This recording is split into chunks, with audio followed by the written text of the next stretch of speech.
Hello friends, welcome to Mita's রান্নাঘর। আজ বানাচ্ছি বিউলির ডালের বড়ি।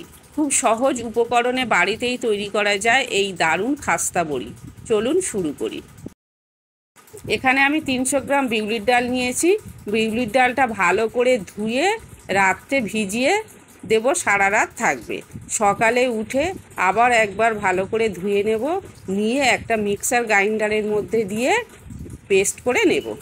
ডালগুলো দেওয়ার পর 1.5 কাপের মতো জল দিয়ে দেব। 300 গ্রাম বিউলির ডাল দিয়ে পেস্ট করে নেব। আপনারা শিলনোড়ায়ও বেটে নিতে পারেন। আমরা সাধারণত দোকানের বড়ি কিনে খাই, কিন্তু দোকানের বড়ি চালের গুঁড়ি মেশানো থাকে, সিদ্ধ হতে অনেক সময় দেরি হয়, খেতেও খুব একটা ভালো হয় না। বাড়িতে তৈরি করা বড়ি এত সুন্দর খেতে হয়, একবার বানিয়ে দেখুন, খুব ভালো লাগবে। এই পেস্ট করা হয়ে গিয়েছে, একটা পাত্রের মধ্যে আমি তুলে নেব। এরপর ব্যাটারটা আমি ভালো করে হাত দিয়ে ফেটিয়ে নেব। 10 মিনিট ধরে ফেটাতে হবে, একদম কালার চেঞ্জ হয়ে যাবে, হালকা হয়ে আসবে। এরপর এর মধ্যে আমি 2 চামচ কালো জিরে দিয়ে দেবো। জিরে দিয়ে আবারও ভালো করে ফেটিয়ে নেব। যত ভালো করে ফেটানো হবে বড়ি তত খেতে সুস্বাদু হবে। ব্যাটারটা ঠিকঠাক হয়েছে কিনা দেখার জন্য আমি একটা পাত্রে জল নিয়ে নেব, নিয়ে বড়ির শেপে দিয়ে দেবো।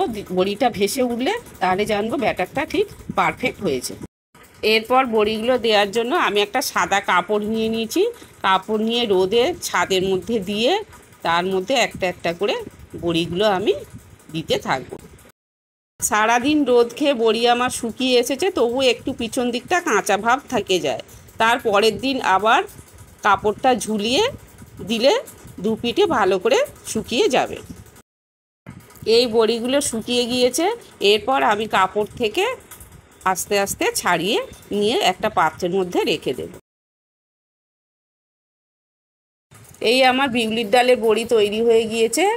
এটা খেতে খুব ভালো লাগবে, 6 মাস স্টোর করেও রাখা যাবে। একবার বাড়িতে বানিয়ে ফেলুন। এই ছিল আজকের রেসিপি। যদি ভালো লাগে বন্ধুরা, লাইক, শেয়ার, কমেন্ট ও সাবস্ক্রাইব করতে ভুলবেন না।